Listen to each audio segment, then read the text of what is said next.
तेरे वादे पे जिए हम, तो ये जान झूठ जाना कि खुशी से मर न जाते अगर एतबार होता।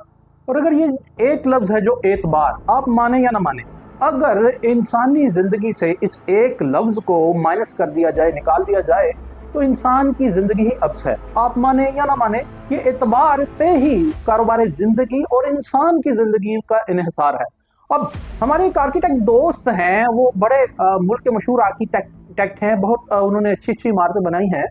उनके घरवालों के साथ उनका एक बड़ा ही मसला पड़ गया, बड़ी ही उनकी आपस में कन्फ्रंटेशनल एटमॉस्फेयर क्रिएट हो गया, लड़ाई-झगड़ा बन गया। वो बन किस तरह गया कि वही जो हमारे दोस्त हैं, मुल्क के बड़े मशहूर आर्किटेक्ट हैं, वो अपना एक नया घर बना रहे थे। तो उनके फैमिली मेंबर्स ने ही उन पे केस दायर कर दिया। उन्होंने कहा कि इन्होंने जो अपना जो एक पोर्शन पहले हमारे घर का बनाया है, ये इन साहब ने जो हमारे ही फैमिली मेंबर हैं, इन्होंने वो ठीक नहीं बनाया, उसको उसकी आर्किटेक्चरल जो बेसिस हैं वो ठीक नहीं है, कमज़ोर हैं। तो अब वो मसला जनाब, क्योंकि वो हमारे बड़े करीबी दोस्त हैं, तो मेरे पास भी आया। तो जब मैंने उनके फैमिली मेंबर से जाकर के पूछा कि आप इस तरह क्यों कर रहे हैं, तो उन्होंने कहा कि भाई इन्होंने हमारा ही घर ठीक नहीं बनाया।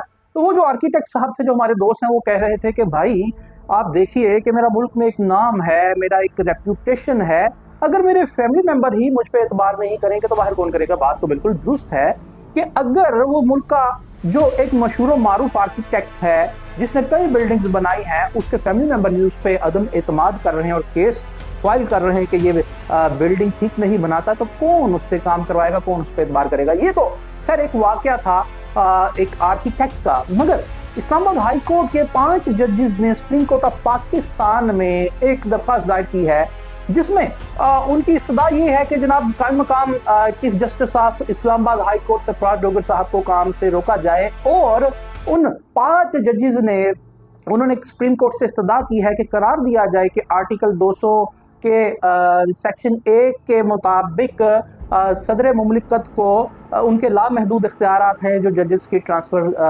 पोस्टिंग के, उनको महदूद किया जाए। और उन्होंने ये भी कहा कि मुफादे आमा के मामलात में जजेस को के बगैर, मुफादे आमा के मामलात के बगैर जजेस को एक हाई कोर्ट से दूसरी हाई कोर्ट में ट्रांसफ़र नहीं किया जा सकता। अब तो ये तो एक आपको किस्सा सुनाया था आर्किटेक्ट का, और जो ट्रस्ट डेफिसिट था एतमाद की कमी का। अब यहाँ भी आप देखिए कि इदारे पे, अदलिया पे, जुडिशरी पे पूरे मुल्क का एतमाद है, पूरे मुल्क का इन्हिसार है, बल्कि ऑल अराउंड द ग्लोब पूरी दुनिया में अदालतों का जो निज़ाम है उन पे अगर एतमाद ना हो अवाम आमा का, तो वो जो कौमें हैं वो नहीं चल सकती। और पूरी दुनिया में जुडिशरी पे एतमाद किया जाता है। पूरा पाकिस्तान भी हमारे जुडिशल सिस्टम पे एतमाद रखता है, एक मुसम्मम मुस्तहकम किस्म का एतमाद रखता है। अब कहा यह जाता है कि जिस तरह वो हमारे आर्किटेक्ट दोस्त फंसे थे और उनका मैंने आपसे वाकया शेयर किया, वहाँ भी एतमाद का फुकदान था। और जो पॉलिटिकल क्रिटिक्स हैं वो ये कह रहे हैं कि ये चंद पॉलिटिकल आर्किटेक्ट्स ने ये काम किया है कि जो ये डिवीजन जुडिशल सिस्टम में आ रही है। अब खुदा बेहतर जाने कि जो पॉलिटिकल प्लेयर्स हैं मुख्तलिफ जमातों के, वो ये कह रहे हैं कि ये भी किसी ने पॉलिटिसाइज करने की कोशिश है जुडिशल सिस्टम को, और इसका आर्किटेक्चर एक पॉलिटिकल एलिमेंट है।